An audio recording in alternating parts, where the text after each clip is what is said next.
dependent on changing our attitudes and behaviors. Principles of growth and change. The glitter of the personality ethic, the massive appeal, is that there is some quick and easy way to achieve quality of life, personal effectiveness and rich, deep relationships with other people, without going through the natural process of work and growth that makes it possible. It's simple without substance. It's the get-rich-quick scheme promising wealth without work. And it might even appear to succeed, but the schemer remains. The personality ethic is illusory and deceptive.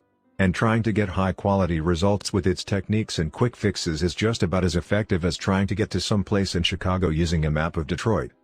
In the words of Erich Fromm, an astute observer of the roots and fruits of the personality ethic. Today we come across an individual who behaves like an automaton, who does not know or understand himself, and the only person that he knows is the person that he is supposed to be, whose meaningless chatter has replaced communicative speech, whose synthetic smile has replaced genuine laughter, and whose sense of dull despair has taken the place of genuine pain. Two statements may be said concerning this individual. One is that he suffers from defects of spontaneity and individuality which may seem to be incurable. At the same time it may be said of him he does not differ essentially from the millions of the rest of us who walk upon this earth. In all of life, there are sequential stages of growth and development. A child learns to turn over, to sit up, to crawl, and then to walk and run. Each step is important and each one takes time. No step can be skipped. This is true in all phases of life, in all areas of development, whether it be learning to play the piano or communicate effectively with a working associate. It is true with individuals, with marriages, with families, and with organizations. We know and accept this fact or principle of process in the area of physical things, but to understand it in emotional areas, in human relations, and even in the area of personal character is less common and more difficult. And even if we understand it, to accept it and to live in harmony with it are even less common and more difficult. Consequently, we sometimes look for a shortcut, expecting to be able to skip some of these vital steps in order to save time and effort and still reap the desired result. But what happens when we attempt to shortcut a natural process in our growth and development? If you are only an average tennis player but decide to play at a higher level in order to make a better impression, what will result? Would positive thinking alone enable you to compete effectively against a professional? What if you were to lead your friends to believe you could play the piano at concert hall level while your actual present skill was that of a beginner? The answers are obvious. It is simply impossible to violate, ignore, or shortcut this development process. It is contrary to nature, and attempting to seek such a shortcut only results in disappointment and frustration. On a 10-point scale, if I am at level 2 in any field, and desire to move to level 5, I must first take the step toward level 3. A 1,000-mile journey begins with the first step and can only be taken one step at a time. If you don't let a teacher know at what level you are, by asking a question, or revealing your ignorance, you will not learn or grow. You cannot pretend for long, for you will eventually be found out. Admission of ignorance is often the first step in our education. Thoreau taught, how can we remember our ignorance, which our growth requires, when we are using our knowledge all the time? I recall one occasion when two young women, daughters of a friend of mine, came to me tearfully, complaining about their father's harshness and lack of understanding. They were afraid to open up with their parents for fear of the consequences. And yet they desperately needed their parents' love, understanding, and guidance. I talked with the father and found that he was intellectually aware of what was happening. But while he admitted he had a temper problem, he refused to take responsibility for it and to honestly accept the fact that his emotional development level was low. It was more than his pride could swallow to take the first step toward change. To relate effectively with a wife, a husband, children, friends, or working associates, we must learn to listen. And this requires emotional strength. Listening involves patience, openness, and the desire to understand, highly developed qualities of character. It's so much easier to operate from a low emotional level and to give high-level advice. Our level of development is fairly obvious with tennis or piano playing, where it is impossible to pretend. But it is not so obvious in the areas of character and emotional development. We can pose and put on for a stranger or an associate. We can pretend. And for a while we can get by with it, at least in public. We might even deceive ourselves. Yet I believe that most of us know the truth of what we really are inside, and I think many of those we live with and work with do as well. I have seen the consequences of attempting to shortcut this natural process of growth often in the business world, where executives attempt to buy a new culture of improved productivity, quality, morale, and customer service with strong speeches, smile training, and external interventions, or through mergers, acquisitions, and friendly or unfriendly takeovers. But they ignore the low-trust climate produced by such manipulations. When these methods don't work, they look for other personality ethic techniques that will, all the time ignoring and violating the natural principles and processes on which a high-trust culture is based. I remember violating this principle myself as a father many years ago.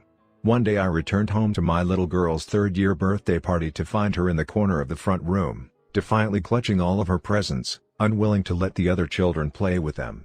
The first thing I noticed was several parents in the room witnessing this selfish display. I was embarrassed, and doubly so because at the time I was teaching university classes in human relations. And I knew, or at least felt, the expectation of these parents. The atmosphere in the room was really charged. The children were crowding around my little daughter with their hands out, asking to play with the presents they had just given, and my daughter was adamantly refusing. I said to myself, certainly I should teach my daughter to share. The value of sharing is one of the most basic things we believe in. So I first tried a simple request. Honey, would you please share with your friends the toys they've given you? No, she replied flatly. My second method was to use a little reasoning. Honey, if you learn to share your toys with them when they are at your home, then when you go to their homes they will share their toys with you. Again, the immediate reply was no. I was becoming a little more embarrassed, for it was evident I was having no influence. The third method was bribery. Very softly I said, honey, if you share, I've got a special surprise for you. I'll give you a piece of gum. I don't want gum. She exploded. Now I was becoming exasperated. For my fourth attempt, I resorted to fear and threat. Unless you share, you'll be in real trouble. I don't care. She cried. These are my things. I don't have to share. Finally, I resorted to force. I merely took some of the toys and gave them to the other kids. Here, kids, play with these. Perhaps my daughter needed the experience of possessing the things before she could give them. In fact, unless I possess something, can I ever really give it? She needed me as her father to have a higher level of emotional maturity to give her that experience. But at that moment, I valued the opinion those parents had of me more than the growth and development of my child and our relationship together.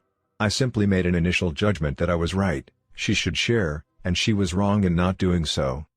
Perhaps I superimposed a higher level expectation on her simply because on my own scale I was at a lower level. I was unable or unwilling to give patience or understanding, so I expected her to give things. In an attempt to compensate for my deficiency, I borrowed strength from my position and authority and forced her to do what I wanted her to do. But borrowing strength builds weakness. It builds weakness in the borrower because it reinforces dependence on external factors to get things done. It builds weakness in the person forced to acquiesce, stunting the development of independent reasoning, growth, and internal discipline. And finally, it builds weakness in the relationship. Fear replaces cooperation, and both people involved become more arbitrary and defensive. And what happens when the source of borrowed strength, be it superior size or physical strength, position, authority, credentials, status symbols, appearance, or past achievements, changes or is no longer there?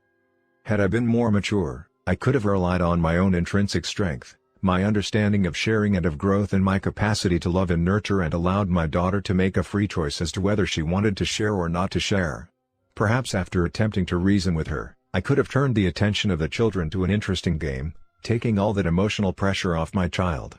I've learned that once children gain a sense of real possession, they share very naturally, freely, and spontaneously. My experience has been that there are times to teach and times not to teach. When relationships are strained and the air charged with emotion, an attempt to teach is often perceived as a form of judgment and rejection. But to take the child alone, quietly, when the relationship is good, and to discuss the teaching or the value seems to have much greater impact. It may have been that the emotional maturity to do that was beyond my level of patience and internal control at the time. Perhaps a sense of possessing needs to come before a sense of genuine sharing. Many people who give mechanically or refuse to give and share in their marriages and families may never have experienced what it means to possess themselves, their own sense of identity and self-worth. Really helping our children grow may involve being patient enough to allow them the sense of possession, as well as being wise enough to teach them the value of giving and providing the example ourselves. The way we see the problem is the problem. People are intrigued when they see good things